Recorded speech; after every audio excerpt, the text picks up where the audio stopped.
Hello, everyone. Welcome back. It's 4 o'clock, which means we have some updates and some fun facts. And afterwards, we go to Justin because he's have a talk with a really interesting mentor, and they will tell a bit also about how it's going in the media landscape. So you better stay tuned. But oh my God, it's already been 4 o'clock, and it's the second day in the afternoon. So this means you already did quite a lot.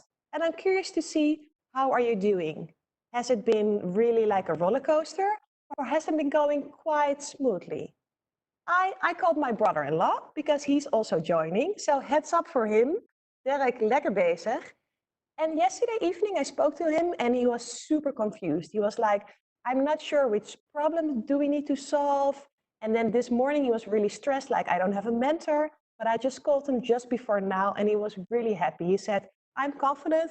I think we can actually really make a win and we can really build on a good product. And I think this is also what a hackathon is. It's a roller coaster of emotions. But keep on going, guys, because at the end, you will always, always, always go up. He said, my brother-in-law Derek said, there's one big problem, and that's the assumption.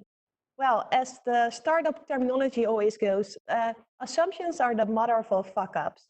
Because how can you test it actually in 48 hours? Because it's so dense, the time. And I think that's the cool thing about a hackathon, is that you try to reach out, try to cover as much of these assumptions as you possibly can. So guys, I'm with you there. And then, of course, I know where he lives, and you see where I am. But where are you working these days? Is it at home? Is it maybe in your office? Or is it in your home office?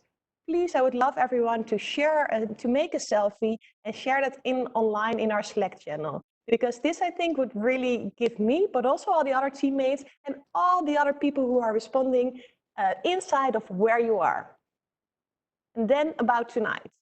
There's a pitch training from David Beckett at the webinar at 7 o'clock. Because tomorrow you will all have a recorded pitch video, and this will go to the jury members. You can do this in the voiceover with, for example, an animation or with slides, or you can just tape yourself. This is a bit up to you. But please think about what is more powerful. Is it only your face, or is it maybe even a mix with also slides and animations in between? But why did we have David Beckett? Of course, he's an amazing guy, but what's just much more interesting is that he is going to provide you with the tools so you can deliver the best pitch.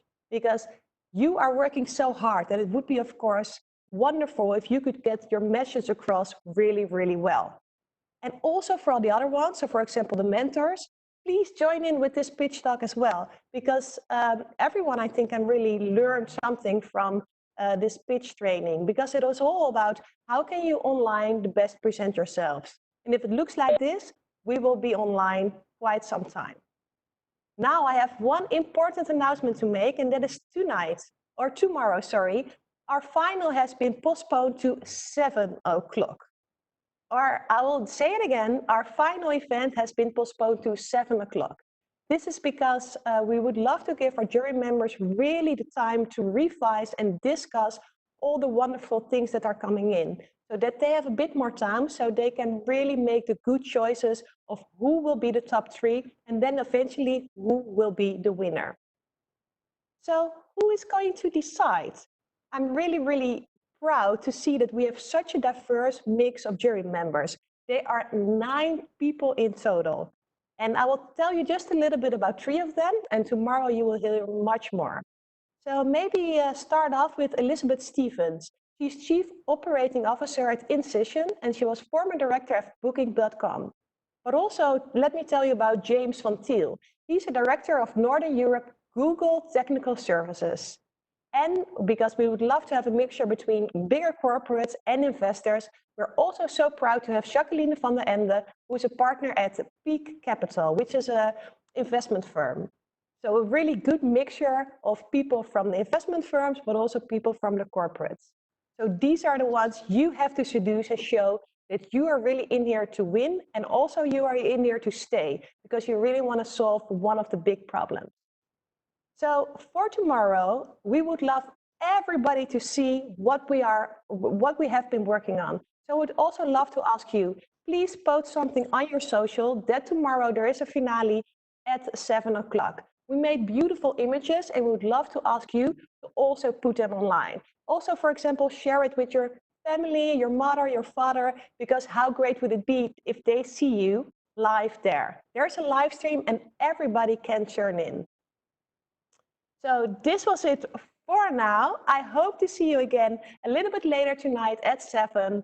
And I have to say that I'm now in my office and I just walked here. My office is 5 minutes home from where I live. And it's so crazy busy at the streets. Of course, the sun is shining, but everybody's going outside. And I have to say a deep respect to all of you guys who are watching this, because you are all inside. And inside means you're keeping us safe. So thank you so much for this. And now I would love to give the mic to Justin. See you later, guys. Bye-bye. Thank you so much, Linda. Thank you. I really appreciate that. Now, we have some really amazing mentors that have been helping us all out, and we're super, super grateful that they're here, that they're helping us out. And I'm going to do an AMA with one of them in particular, who I think is very interesting. He's the one and only Robin Wouters. He's the founding editor of tech.eu, and he knows a thing or two when it comes to tech news, of course, being the founding editor. And he knows a bit about Corona and tech news. So I'm kind of going to dig into that with him in a little bit. But first, I want to know, Robin, your mentor, how's the hackathon been for you? What are you hoping to get out of this? I haven't been able to tune in as much as I'd hoped, but I'm really looking forward to seeing some of the pitches, both tonight, tomorrow, and also the grand finale, of course, tomorrow evening. It's always great to see what kind of solutions come out of these really, really quick hacks. And so you've, of course, being the editor, founding editor of tech.eu, you see a lot of Corona-related tech news pop by. What are kind of some of the interesting initiatives that you think are really kind of going to kick some ass and help us out when it comes to Corona? Yeah. Well, first of all, from a journalist perspective, it's been quite overwhelming because obviously you have a lot of news about companies that have already been building solutions that are now making it either free or at a discount, or repurposing their technology to fight the pandemic. On the other hand, you have a lot of new initiatives like hackathons, but also European Commission calls for funding and new, science initiatives, etc. And then on the other side, you also have the sort of the political news of it, what the governments are doing either to help the economy or to help startups in particular. So all of that is coming our way, and sometimes it's really, really overwhelming to try and make sense of what is really useful, what is worth re-communicating and publishing to a wider audience, and what is worth skipping over. So it's been very, very daunting to get through all of the information that's coming our way. But then that's almost always the case on any regular day. It's just that now everyone seems to be focused on one single goal, which is quite amazing to see. It's been quite interesting and in a way heartwarming to see the support from local ecosystems and communities just coming together to, try and do something about this. And even if it doesn't work or it doesn't end up in a solution that's actually helpful, I think it's a worthy initiative to sort of gather everyone around and do something. That's really amazing. And yes, there must be so much signal around this one certain topic, which normally, of course, there's 1,000 things going on now. It feels like there's one thing going on, but there's thousands of things inside of that. What kind of course, apart from the people redoing their pricing or relaxing things, I think both Zoom and WebEx are allowing people to kind of be a little bit more flexible. What are some of the new initiatives that you've seen that kind of you think are interesting? Well, first of all, this hackathon, no joke, I really think it's a really cool initiative, and it was very well put together even in such a short time frame. I think the Estonians are also doing something similar soon with the Global Hack, I think it's called. And the European Commission, even though it's Saturday, the European Commission this morning announced their support for the hackathon as well that they're setting up. So I think that's really interesting. I've seen some really good community initiatives, like Portugal is having their Tech for COVID, where essentially all of the startups and all of the developers and designers are sort of pooling their resources into helping fight the crisis, not through a hackathon, but sort of as an ongoing series of online events and virtual meetings. I've seen some good initiatives from the government, France and Germany in particular, really earmarking billions of euros to support startups because they're a really special part of the sort of the small businesses and the economy around it. So they need special sort of tools and treatments to get through this crisis, and those governments have recognized that, which is really cool, and I hope it gets seen and acknowledged and copied in other countries across Europe as well. What else are you hoping will kind of get out of this, or will come out of this? Like, what companies are you hoping to step up to the plate, that sort of thing? Well, I certainly hope that all companies are stepping up to the plate, including the big corporates that are now sort of already struggling with, making everyone sort of work remotely with distributed teams, work from home.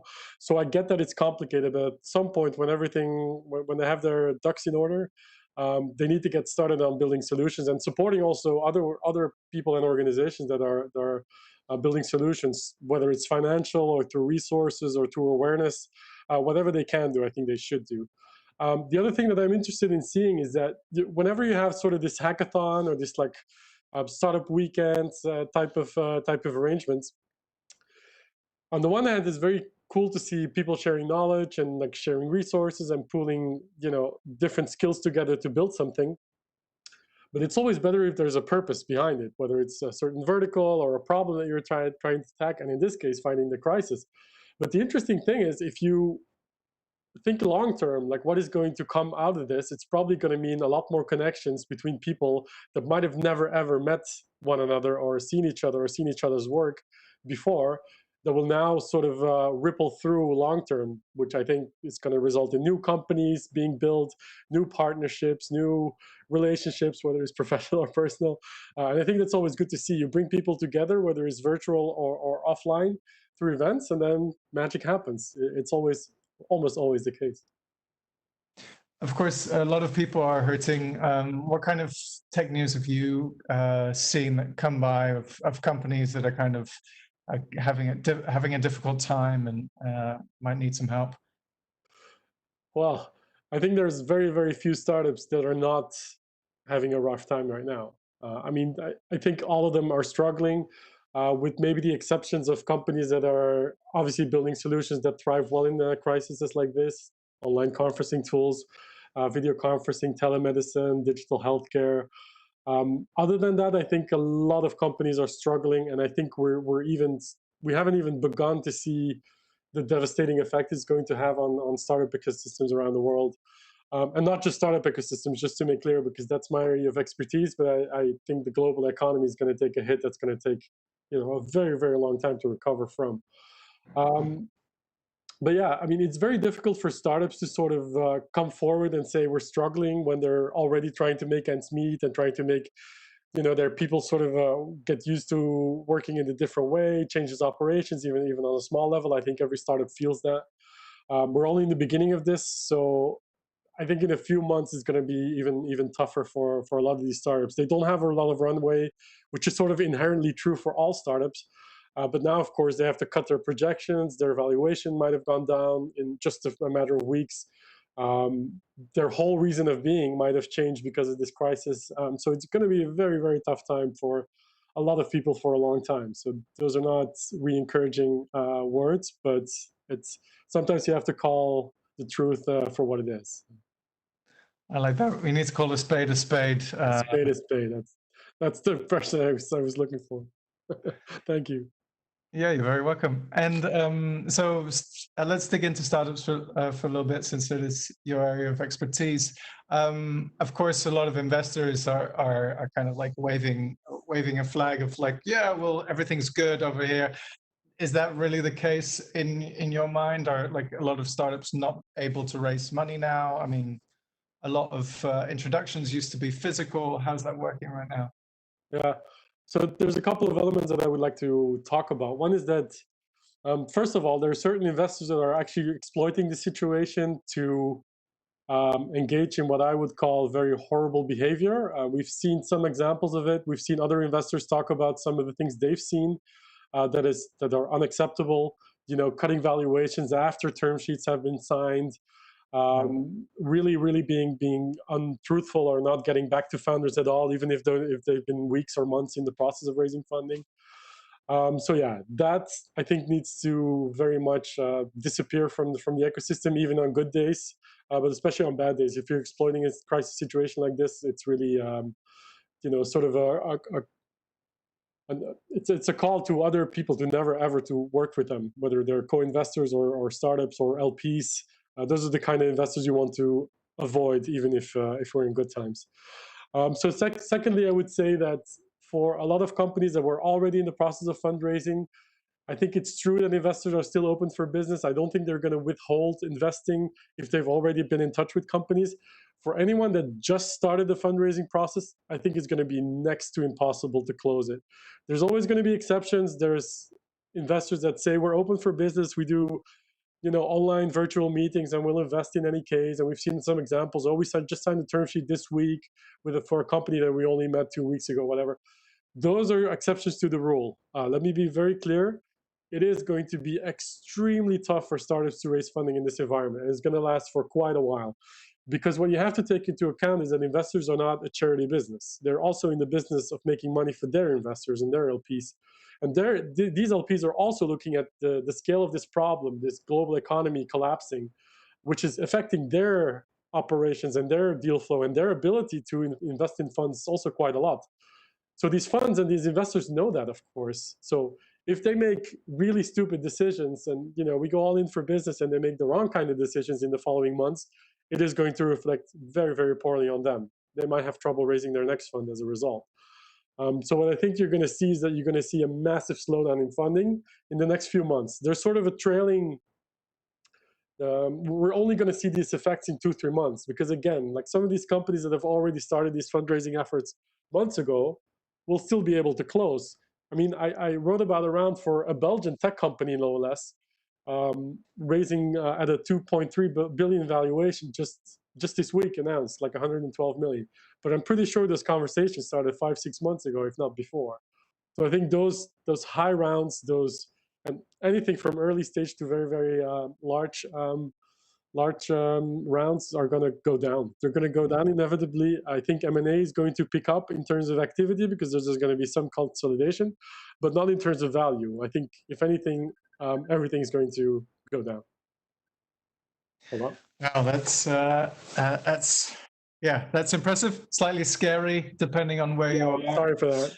No, that's good. It's like you said, it's better to speak the truth than just beat around. Yep. I was wondering. Oh, by the way, can I add? Tell me. There is an investor spreadsheet going around, which I think if you can find it, you can also share on the channels. I don't know at the top of my head, but there's an investor list going around of basically saying in columns like this investor, this representative from this fund is saying we're open for business and this is how we're operating. You can set up virtual calls. There's also investors being very honest about we're not investing at the moment. We're only looking at how can we support our portfolio companies going forward, which is incredibly useful, of course, to any founder out there raising funding, but it's also a useful list to have even when we're hopefully through this crisis at some point. Yeah, totally. Now, I've seen you many times at tech conferences around the world. Bumped into you at least once or twice. What on earth are you doing now that you can't go out the door? I'm curious. Well, I'm going slightly crazy, drinking a lot of wine. No, no, it's a bit of a change for me, but at the same time, we're so used to sort of working in a distributed way and working remotely that for me, it hasn't really been that impactful in terms of work. What has been very impactful is that I have 2 young kids who haven't been able to go to school for 2 weeks, and it's going to be another 3-4 weeks in Belgium at least. So that's a bit of a challenge, but it's also quite fun to spend that much time with them. And now that the weather's clearing up, because I don't know what the situation is in your respective countries, but in Belgium, you're still allowed to go outside. If you're alone, you can go running or biking, or you can even exercise in groups if you stay at a distance of 1.5 meters. So the exercise and connecting to nature, I think is very important for everyone, but it's also what gets me through the day. What I miss the most is traveling and going to tech conferences and meeting new people and just hanging out with people. But if that's my only problem, it's not much of a problem. Are you doing that online somehow? Have you found anything that kind of slightly replaces that? Well, you can't really replace it, I think, but there are alternatives. I was a part of an online, well, a conference that was supposed to take place offline, went completely virtual. It was the Wolf Summit in Warsaw, in Poland, and we did everything remotely through online tools, which was sort of weird for me because I never really done that in that capacity, at least. But also quite interesting to see which tools you can use and how people respond to that. Um, what else have I done? Like, I've done virtual birthday drinks. We've done karaoke online. I keep in touch with my friends through Zoom and House Party and all these other apps. But yeah, it's no replacement for real life engagement and social contact, I would say. I agree with you completely. We're doing our best, but yeah, real life is still better. Yes, Now, real life. yeah. So, what kind of wishes do you have for our teams that are competing in the hackathon? Can you give them some words of encouragement? Yeah, just to hang in there. Like, the work that everyone's doing is going to be very important, even if it doesn't amount to an actual solution that's useful, or like a built product that's finished when the finale happens. It doesn't have to be. You just have to be aware of your skills, work together, share knowledge, pool resources, make sure that you're working towards a common goal, and also looking at the big picture and the long-term effect of this. Just not just maybe improving your skills or maybe opening your eyes to other skills that you might not have, or might have to work on, but also in terms of meeting people and maybe doing stuff together after this is over. So yeah, just hang in there and try to have fun and enjoy it at the same time. Thank you so much, Robin. That was really great. I want to thank you again for being with me on this call. No, of course. I hope it was useful. For sure. I think the teams definitely enjoyed that. Now, the teams are now going to continue hacking. I would encourage everybody to, check in with your mentor. If you are a mentor like Robin, then check in with the teams that you've been working together with, and make sure that we can kick some ass. I believe the next session, like Linda said, is going to be all around pitching. So if you're a mentor and you just have no inspiration on how you can help the teams, maybe ask them for a pitch once or twice, and they'll already have it prepared just a little bit. And of course, have some fun. And we are going to share that list that Robin was talking about in the Questions for Mentors channel. So if you're interested in that, go to the Questions for Mentors channel and check it out. Thank you so much. I'll see you all later. Good luck. Thank you. Bye. Bye-bye.